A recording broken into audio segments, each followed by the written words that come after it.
Assalamualaikum warahmatullahi wabarakatuh.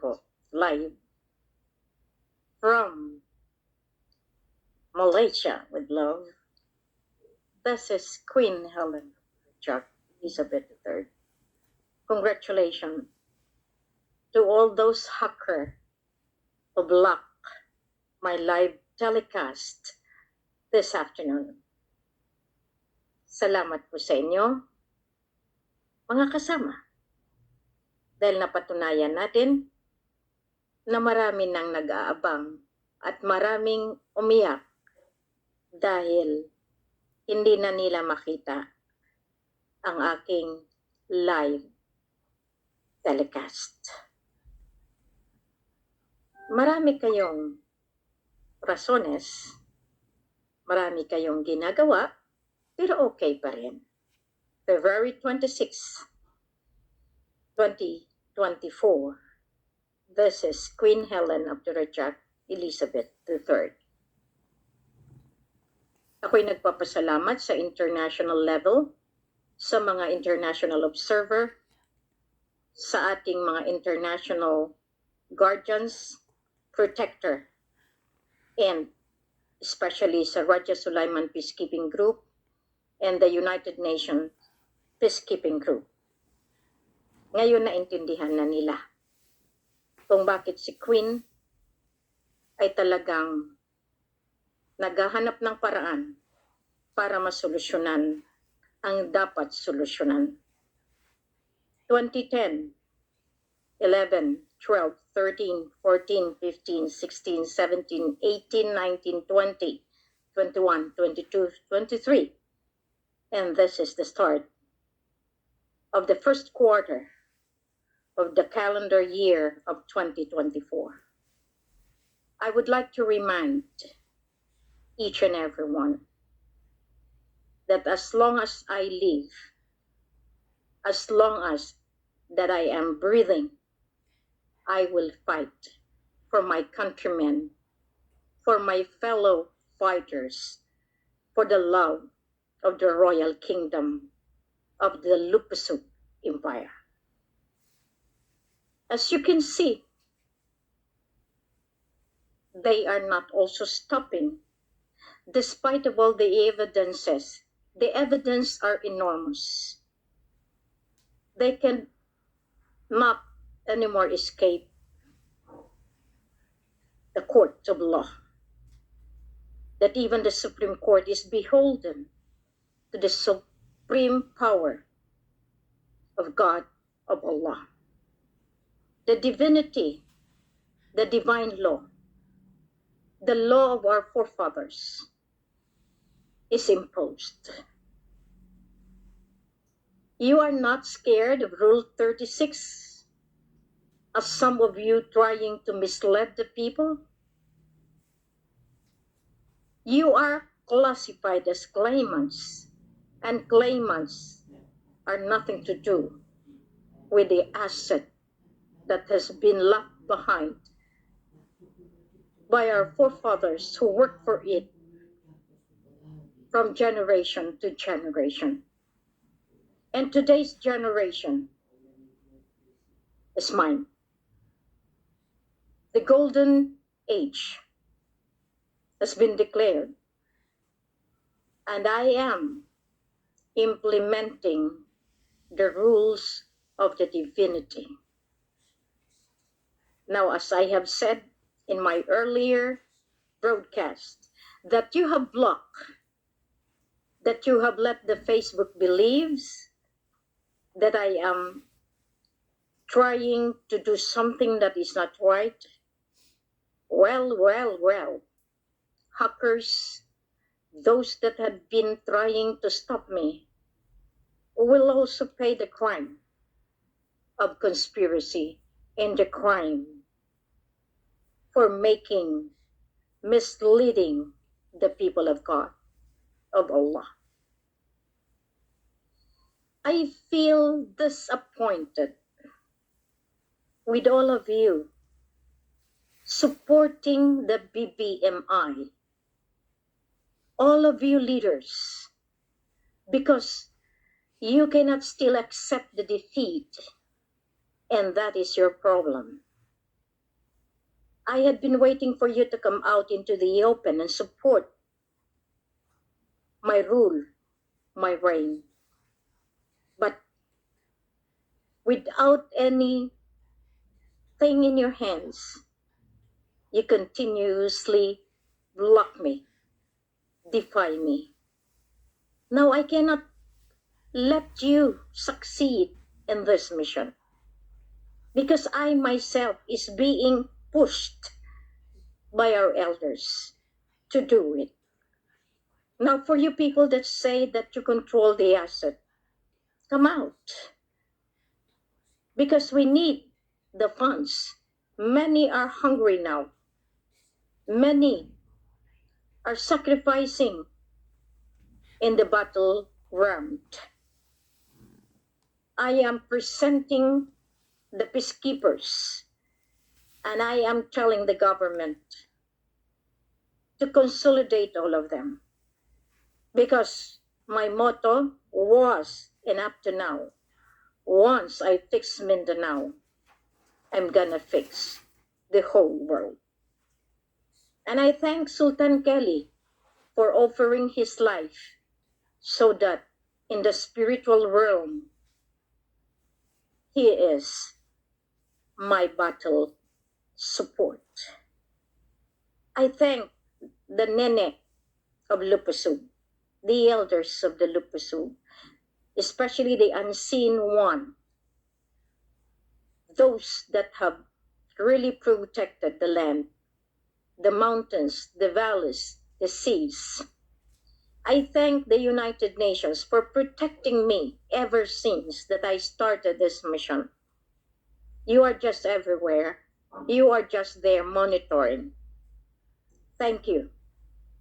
Now, you see me, and I asked you. My platform is already intact. The global system of finance is intact. The global currency has been already declared and implemented as soon as possible. I call for you, my brothers, my big brothers, my sisters who are into this same circle of mission, the restoration, rehabilitation, recovery, and restructuring of the finance so that we can support all the nations on earth to come back and renew their debt after the inventory has been done. I come to you, all of you religious leaders.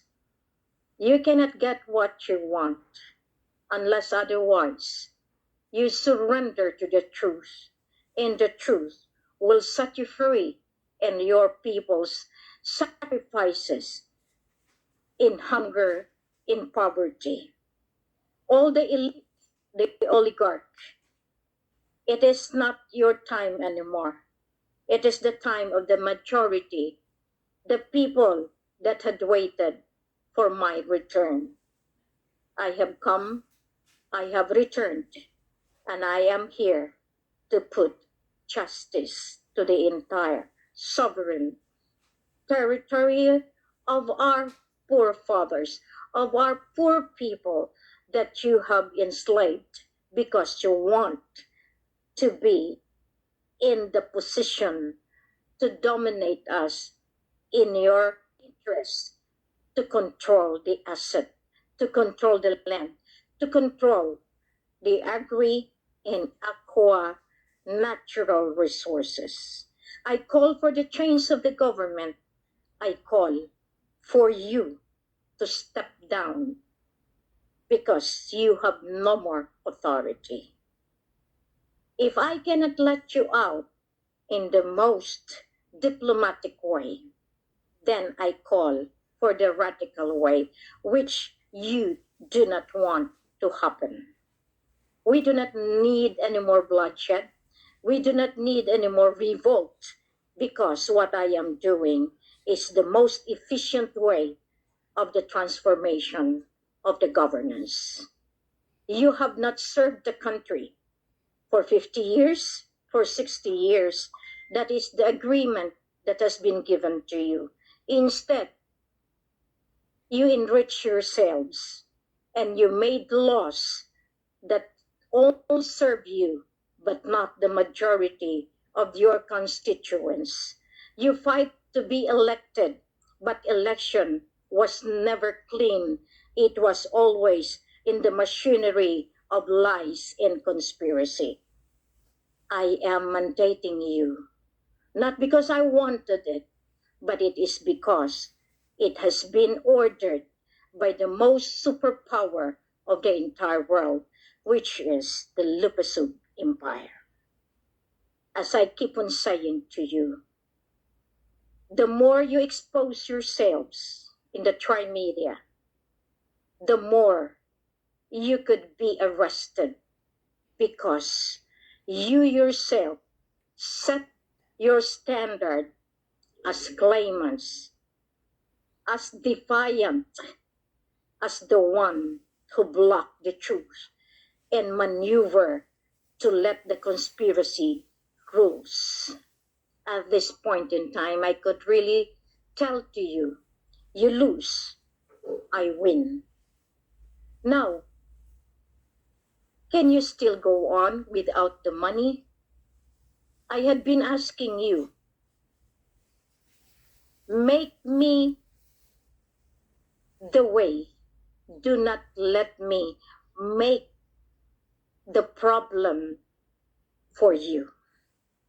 You had been menacing me. You had been trying to humiliate me. But I thank God, because I am the most persevering person in this mission. If not, I could have given you up. If not, I could just simply tell the world that I am not part of you. I could live in a well-off way. I could be in luxurious way, because I have my money. I have my own account. I have my own heritage account. But nonetheless, you have taken all of those. You have tried to get it for your own satisfaction, but not for the service of the poor. You have seen that I have been trying to guide you, but you do not want to be guided. You want to be on top of me, and you want to dictate me, because you thought you are in authority. You thought you are the most intelligent person that who could defy even the governance of the supremacy of God, of Allah. I have let you into what I was saying, that I could make you suffer for what you have done. Marami kayong ginagawa. Pikit mata ko. Nilulunok ko. Na bandang huli kayo ay magsisisi at magbalik loob sa Kanya.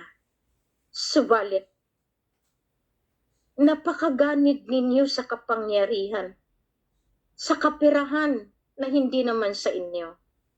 Bagkus pinatay niyo pa ang aking katauhan, nireplicate ninyo, naglagay kayo ng pangalan ng aking pagkatao, at mismo ang siyang ginagamit ninyo. Isang kahihiyan na 10 ng inyong mga angkan ay isusuka kayo magpakailanman. Naintindihan niyo ba ang ibig sabihin ng pagnanakaw? Ang pagnanakaw ng isang katauhan ay kailanman hindi kayang absueltuhin ng kalangitan.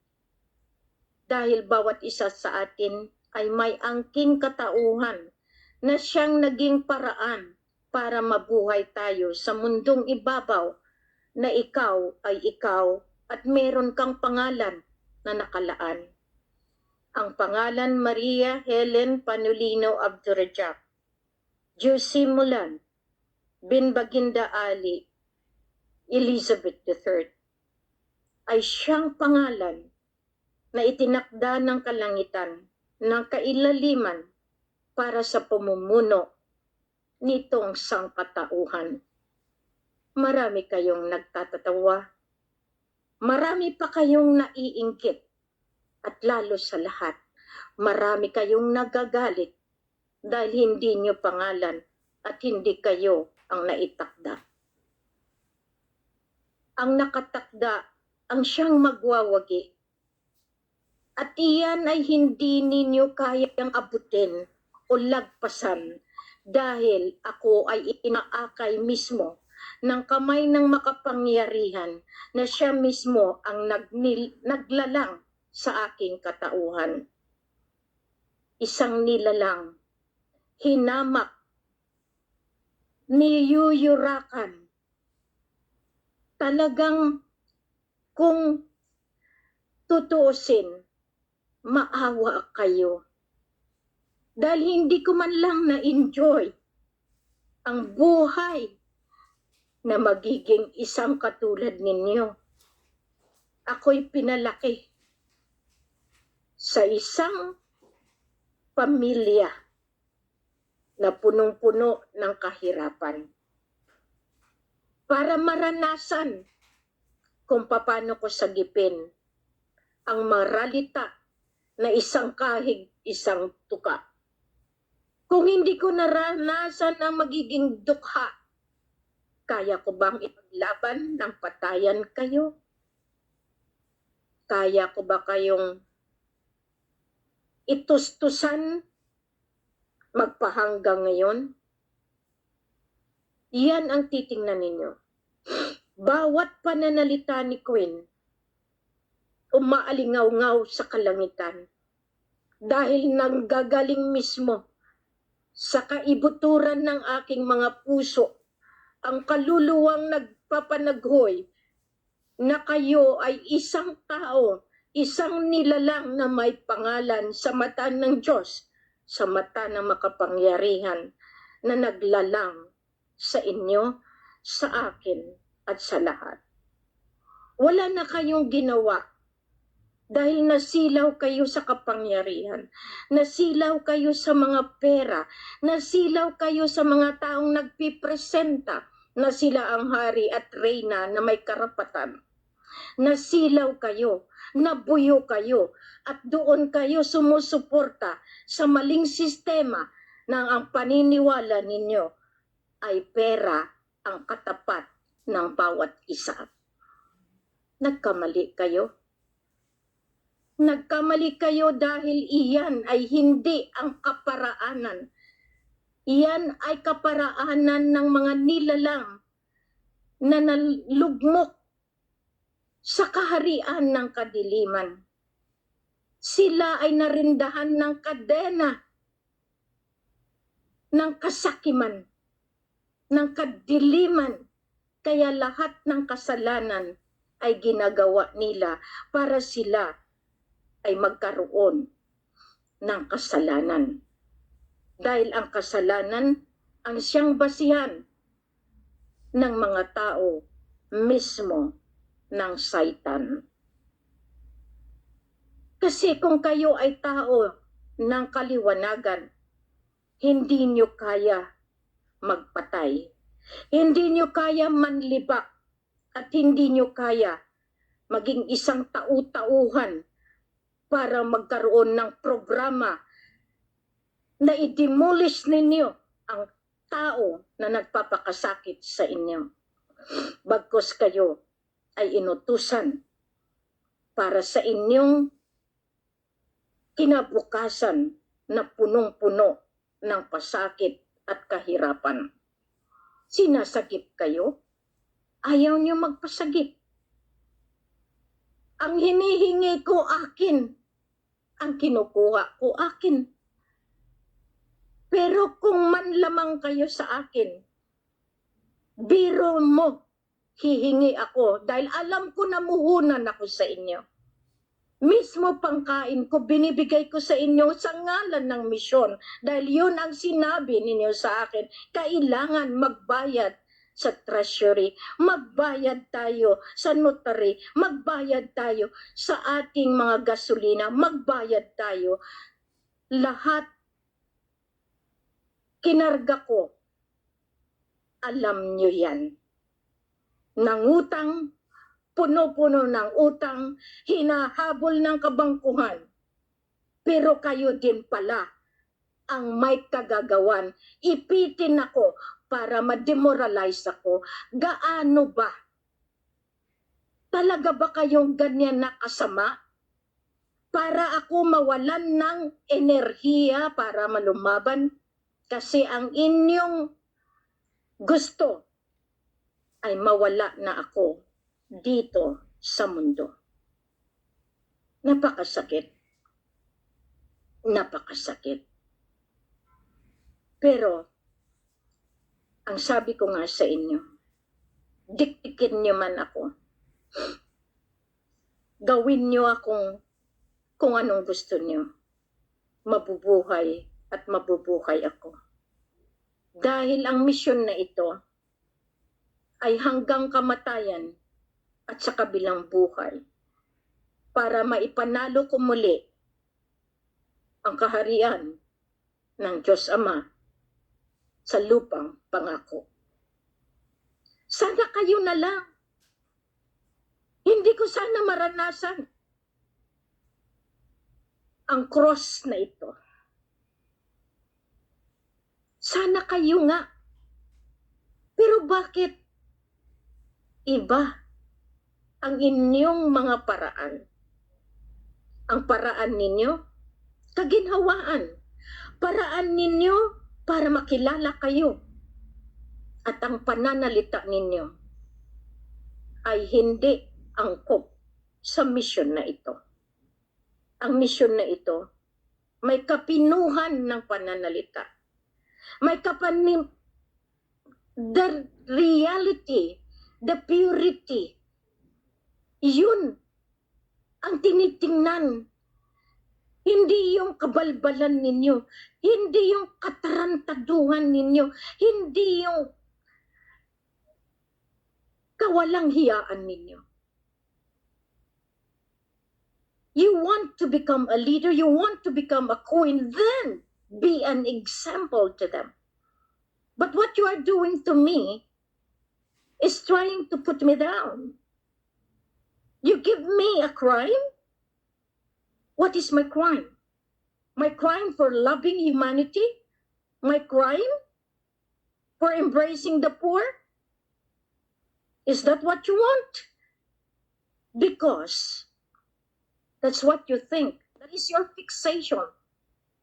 Yan ang pinamula sa inyo na kailangan huwag manalo si Helen dahil wala na tayong tao. Wala na tayong gawing uto-uto. Wala na tayong mga pobre na magiging ating tagapagboto sa ating eleksyon. Kailangan huwag niyong sambitin sa mga media kasi para hindi makilala.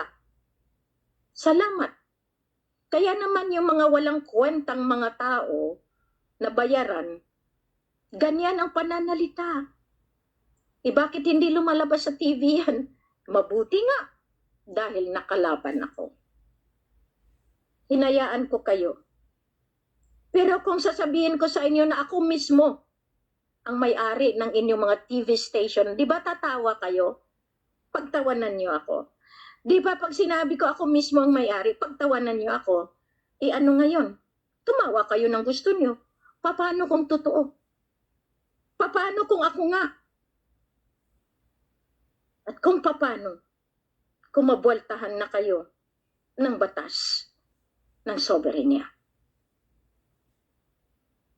Mag-claim kayo, sana naman meron kayong poder, meron kayong meron kayong karapatan. Ariin nyo yung programa ko, hindi lalo kayong mapapahamak. Kaya sinasabi ko sa inyo, gumawa na kayo ng kabalbalan nyo. Gawin na ninyong pagmumura, gawin nyo na lahat. Dahil hindi ako ang kalaban nyo. May batas. At merong mga tao na itinalaga para kunin kayo. Tawanan niyo pa ako, just go ahead. Because you don't even know na yung katabi niyo, ayan mismo ang huhuli sa inyo. Ako ginawaan ninyo ng maraming kasalanan o kayo ang may kasalanan sa akin. Matagal na dapat nakinabang ang sambayanan. 2010, dahil yan, nakatakda iyan. 10-10-10. Yan yung panahon na inilaban ko na lumabas ang Sultan Sulu in North Borneo. Ang deklarado yan sa Malacanang, Takurong Sultan Kudarat. Malacanang. Dahil magmumula muli ang kapangyarihan ng isang sultan na hinamak nyo rin. Nilabanan ko ang mga sultan ng Sulu and North Borneo. Lahat ng 5 na confederation ng sultanate. Lahat ng sultan ng Maguindanao, nilabanan ko. Bakit? Dahil hindi sila. Mas alam ko dahil ang guide ko ay mismo ang inang Bukawi at ang ina ng lahat ng mga ina sa sangkatauhan, sa kalangitan at kailaliman.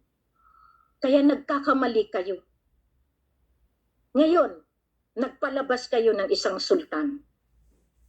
Handa ba kayo tanggapin kung anong kaparusahan ang ibibigay sa inyo? Hindi niyo bagkus inaalam bago kayo umarangkada dahil inutusan lang kayo ng isang claimant din. Nakuha niyo testamento ko, oo. Pero hindi ako ang kasama niyo. Yan ang mali ninyo. Now, sabihin niyo nga sa akin. Bitbitin niyo pa rin yung mga taong nagbigay ng kamalian sa sistema. Kaya niyo bang ipagtanggol hanggat hanggan? Ako nga iniwanan niyo eh. Ako na nga nagsuporta sa inyo. Ngayon hindi nyo kayang tanggapin. Tapos ngayon, marami kayo. Yung naniningil pala sa akin, kasama nyo rin? Di ba napakasakit? Ginagamit nyo pa bangko? Tapos kayo pala ang magkakausap? Instead na tulungan ako, itaas ako. Instead sabihan lang naman, Queen, ano pang kailangan mo para matapos na ang misyon? Wala. Hinaharang nyo pa. At ang inyong mga gusto, wag tulungan ako dahil mauunahan ko kayo. Dahil yung mga sindikato ninyo, mabubunyag ko. Yan ang dahilan, mga kababayan. Magising na kayo. Ni minsan walang may tumayo, maipagtanggol ako. Salamat sa iyo, Luz TV. Inaaway ka ng mga pilota? Sige lang. Wala silang karapatan. Nakilala sila ng dahil kay Helen Panolino Abdurrajak. Dahil ginawa sila. Lahat yan. Pero walang kwenta kung patulan pa natin. Dahil iba ang kanilang paraan, iba ang ating daanan.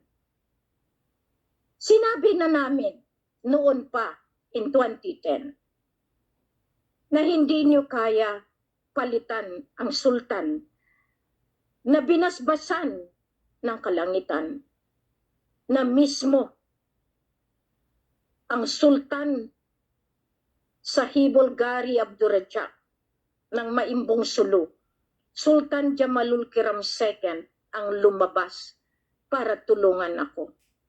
Patay na si Sultan Mamay.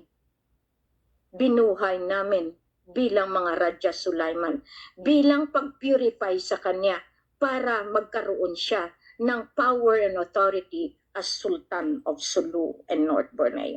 Maraming beses. Sinuong ni Raja ang kamatayan nung nakidnap siya. Namatay muli. Dahil pinahiga yan sa simento ng mga pulis na kumidnap sa kanya. Yan, pagbabayaran nyo yan. Lahat kayo na mga nag-program kung paano i-transport si Raja. Nag-celebrate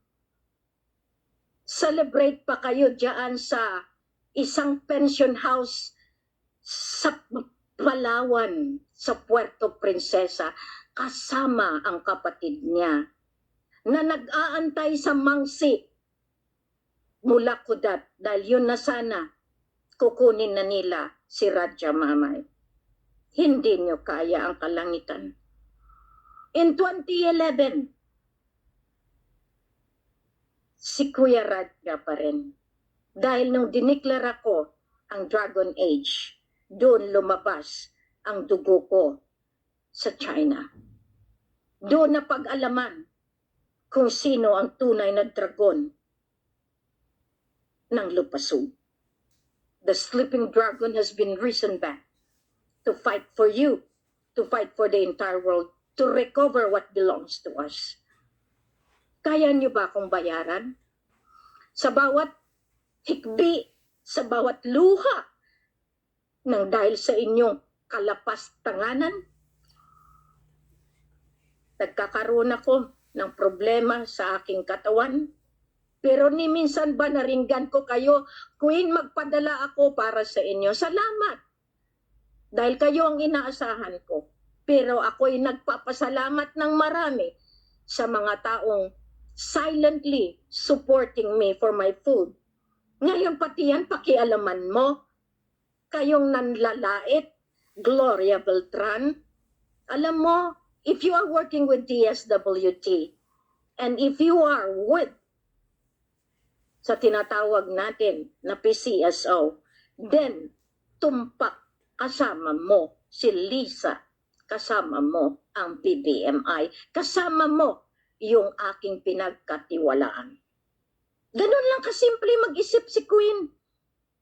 If you accuse me, I will do the profile and catch you from there.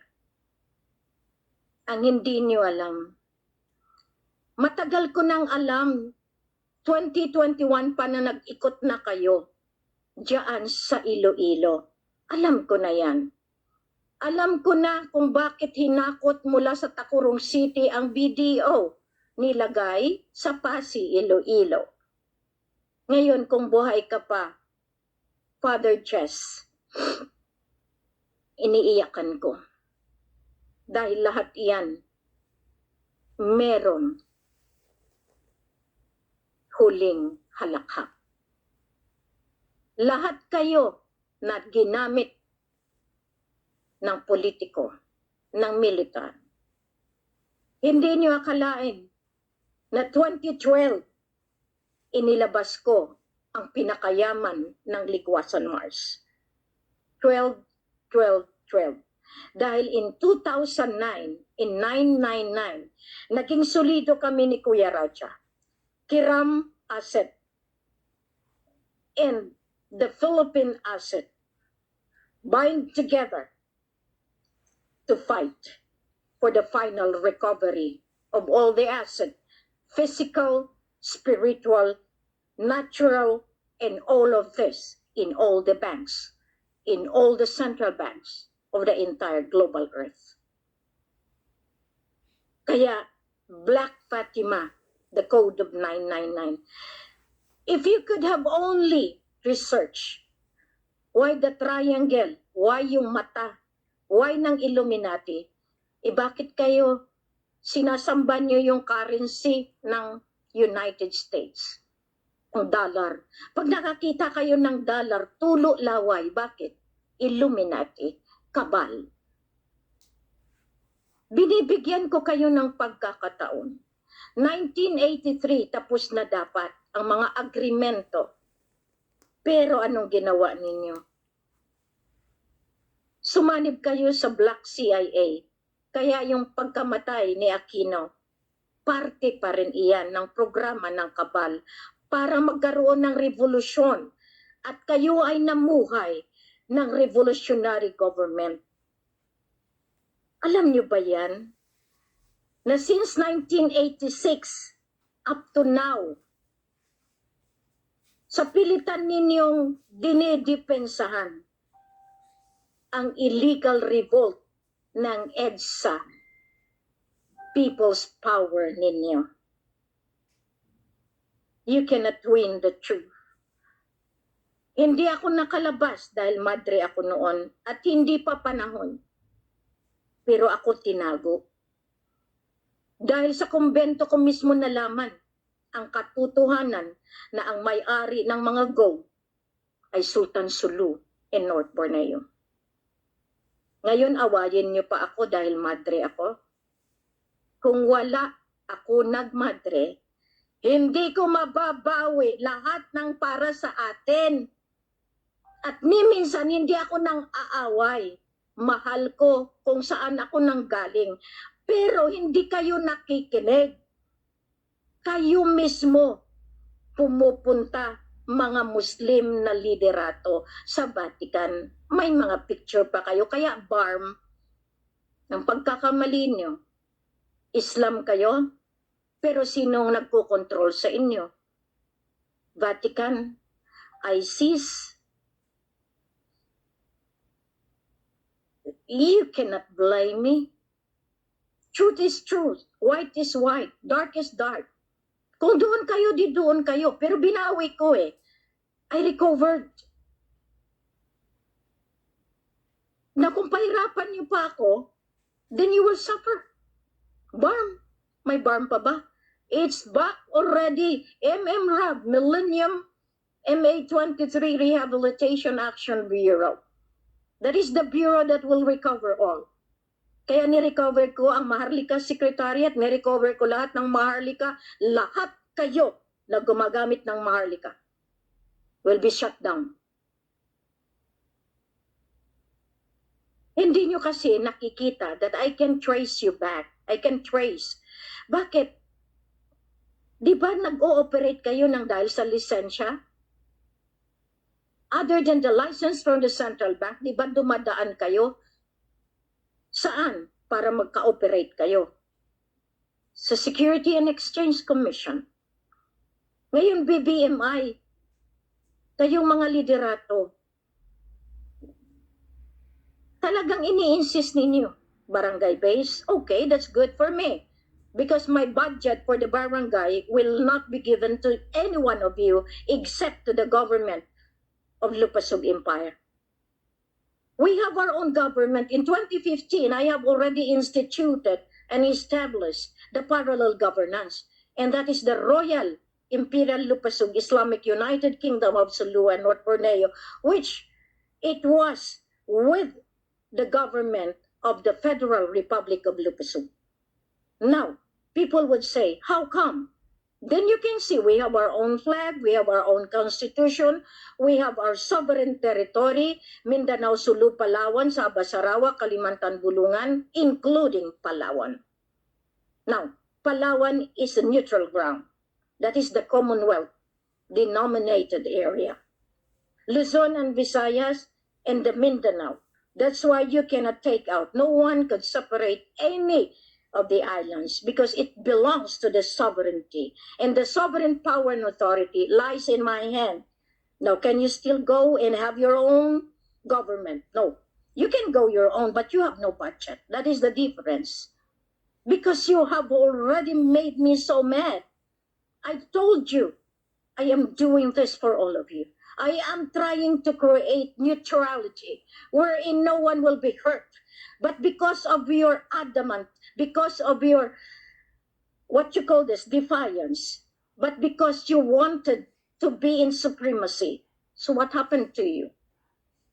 You all be ending into the four walls of the iron jail. Mabuti kung iron jail, paano kung wala na kayong mapuntahan na iba? I had been thriving in the most diplomatic channel. Pero kayo ang sumisira. Kayo ang ayaw tumanggap. Kayo ang nagbigay pa sa akin ng mas magandang punishment. Now, you are telling me I am not true. So be it. That's what you think. But how come that the economic collapse, because you are all charged with economic sabotage? Why? I have already given you that I was recovering since 2010. up to 2024, hindi pa kayo nag-surrender. I went to Malacanang 2023 on the end of the last quarter of the year. Hindi pa rin kayo nagbigay ng patunay. Ngayon, hindi nyo na ako masisisi. You cannot blame me anymore. It is your fault. It is your crime. It is your own accountability. In every action that you did, ikaw mismo ang nagpahamak sa inyong mga sarili-sarili. Kaya nga minsan, sabi ninyo kayo ang Diyos Ama, ang kasama niyo ang Diyos Ama. Bakit iba naman ang ginagawa ninyo? Ang Diyos Ama ba ipaglaban ang mali? Ipaglaban ang drugs? Ipaglaban ang casino? Ipaglaban ang wedding? Ipaglaban yung praise the Lord na nangre-rape ng babae? Ipaglaban niyo ba yan?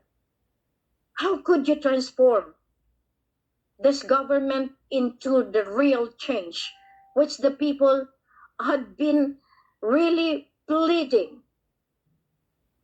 You cannot. Yun ang sinabi ko. Hanggat hindi kayo umalis dyan, may batas ang soberenya para sa pilitan kayong paaalisin. Sana ito'y makarating sa inyo. Basta nyo na lang kinuha ang aking video, ang aking broadcast kanina. Kaya I made another one in support to that. So that you can see me freely. All of you people of the world, at least you will understand that the new rule of law of the divine government start from the Philippine Islands, from the Lupasug Empire.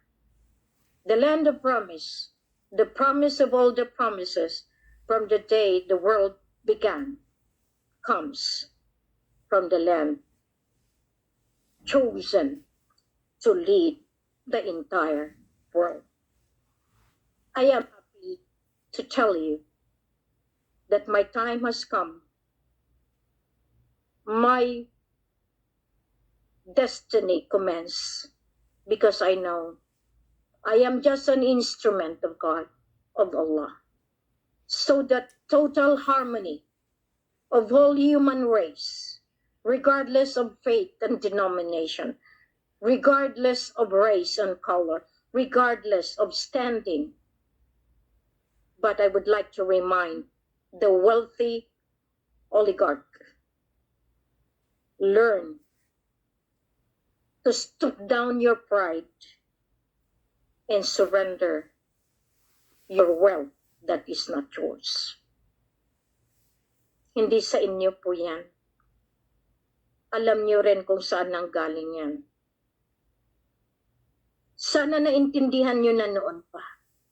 Sana tinulungan nyo na ako para matapos na lahat. Pag humingi ako ng pera, hindi akin iyan. Para iyan sa misyon. Pero mas hinaharangan kasi nitong mga claimants para sila ang mauna. Di ba masakit? Yung mga ID na yan, dapat noon tapos na ako kasi makakaipon na ako. Pero pumasok itong mga claimants kasi kailangan din nila. Pumasok, pero iba naman pala ang mga ID na pinapabayaran. Iyan ang tinatawag natin, distortion, disinformation campaign, at ang masahol pa dyan, ako pa ang peke. Sila pa ang totoo. Kayo namang mga tao, wala po silang makuha. Ginagarantihan ko po dahil sila claimants. At kailanman ang claimants, mag-claim na lang sila ng mag-claim pero hindi nila makuha. Dahil tinapos na iyan. Sana nga itong pananalita ko, mabigyan kayo ng liwanag. Liwanag ang siyang magbibigay sa inyo ng kaparaanan na mabuksan ang diwa ninyo sa tunay na pagbabago na hinahangad ninyo, na kung saan mai-enjoy na ninyo ang kayamanang iniwan ng ating mga lolo. Galit kayo? Magalit na nga kayo.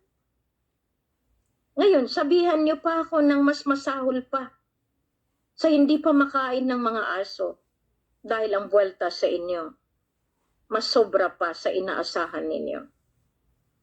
I remember the other day, I was having stomach pain. I was having a lot of pains.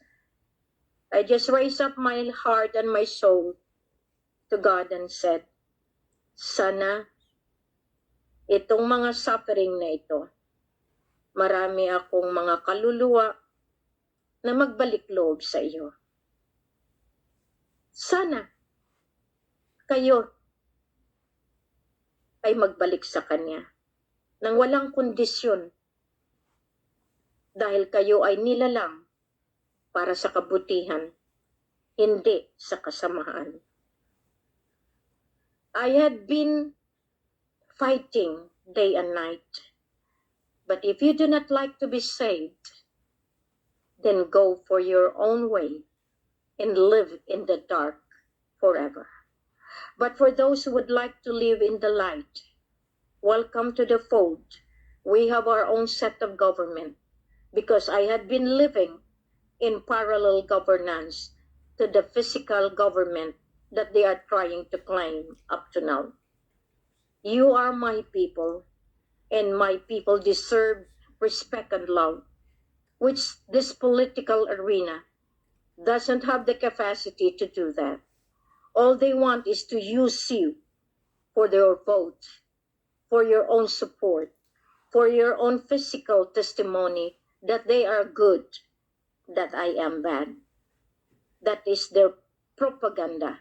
Iyan ang kanilang kalakalan para sila ay kilalanin na mabubuting nilalang dito sa lupang pangako.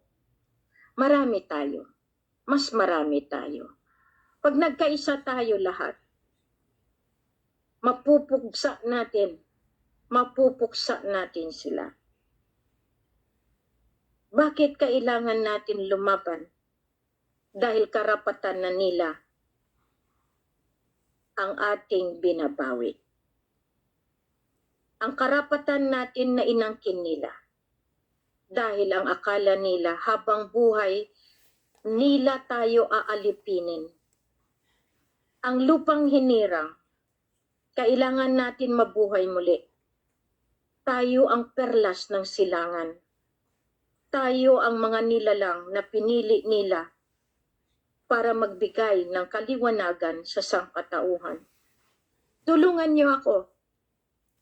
Kunting pera, malalagpasan ko ang pagsubok na binigay nila. Huwag kayong matakot. Dahil totoo na magkakaroon sila ng sigalot nang hindi nila inaasahan. Ang pera, nandiyan lang yan.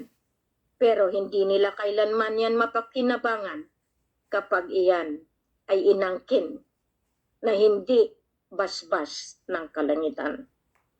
Maraming salamat dahil dito napatunayan natin muli na kahit anong gawin nilang pagharang, kahit anong gawin nilang pag-alipusta, meron pa rin tayong kasiyahan na naitatago sa ibuturan ng ating mga puso na tayo ay nilalang ng iisang Diyos Ama ng kalangitan. Nandyan ang ating mga kakampi, ang mga anghel de la guardia natin. Dahil kung kasamaan lang ang kanilang pakay, wag na natin papasukin sa ating mga puso't isipan na inilaan sa kaharian na punong-puno ng pag-asa, punong-puno ng katarungan, punong-puno ng kaunlaran at kaginhawaan. Iyan ang aking pinaglaban. Sana maintindihan ninyo na kung si Queen umiyak at tulungan, bigyan niyo ng pagkakataon. Dahil ayaw kong gamitin ang pera na galing sa kasamaan. Dahil ang nilalabas ko ay ang kayamanan na para sa lahat na hindi mahaluan ng kadiliman. Naiintindihan niyo ako. At intindihin niyo ng mabuti. Dahil marami pa rin ang nabubuyo ng dahil sa kunting pera, sa papel na trilyones, bilyones na walang saysay dahil letra lang sa kanila, walang otoridad at walang kapangyarihan. Ngayon, ito ako, bumalik muli sa ere para bigyan kayo ng babala. Merong mga signos na ayaw nila tanggapin. Signs of the times has been laid down by the superpower of this global earth. And we, as one, we have to be united. We have to use our love and compassion for each other. Love for each other. Embrace one another. Love one another. And this is the most important way that had been given to us. Let them hate us. Let them despise us. Let them humiliate us. But God, Allah, will lift us high because we are the chosen people loved by Him through and through eternity.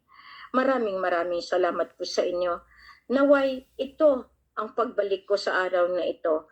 Maintindihan ninyo kung bakit kailangan manindigan na tayo sa kapakanan ng ating lahi. Lahi na pinili, lahi na pinipino, lahi na punong-puno ng pagmamahal sa ating inang bayan. Maraming salamat. God bless everyone and hope you love this message for today and to the days to come. God bless everyone. Bye!